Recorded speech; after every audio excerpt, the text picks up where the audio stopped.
এবার তোমরা বলো, তোমরা যে আমি যে ভিডিও ছাড়ছি, যদি কেউ যদি না দেখো, যদি ভিউ না আসে, তাহলে কি মোটিভেট জাগে, ভালো লাগে? নিজেকে বলো। এত কষ্ট করে ভিডিও বানাচ্ছি তোমাদের জন্য, তোমরা যদি কেউ একজনও লোক যদি না দেখো, একজনই লোক যদি না সাবস্ক্রাইব করো, তাহলে নিজেকে একটা কেমন খারাপ মনে হয়, ইচ্ছে করে না যে আর ভিডিও বানাবো আর ব্লগ ছাড়বো। তোমরাও এই ভিডিওতে আশা করি কেউ দেখবেও না, কেউ সাপোর্টও করবে না। আমার 1000 সাবস্ক্রাইবেও কোনো মতো কোনো কিছুই কমপ্লিট হবে না, আমি জানি। আজকে সেই গরিবের কথাই বলবো। দেখতে পাচ্ছ এখানে পুরো, কি আর বলবো, মনের কষ্টর কথা।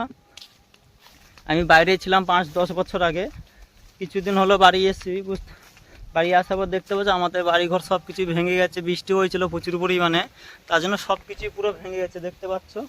এবার যাদের জায়গায়, এটা আমাদের নিজস্ব জায়গা নয়, একজনের জায়গা দিয়েছিল তার জন্য থাকার জন্য, এবং সে এখন বলছে জায়গাটা নিয়ে নেবে, ঠিক আছে। এবার আমাদের বলেছে 10 দিনের মধ্যে এখান থেকে চলে যেতে।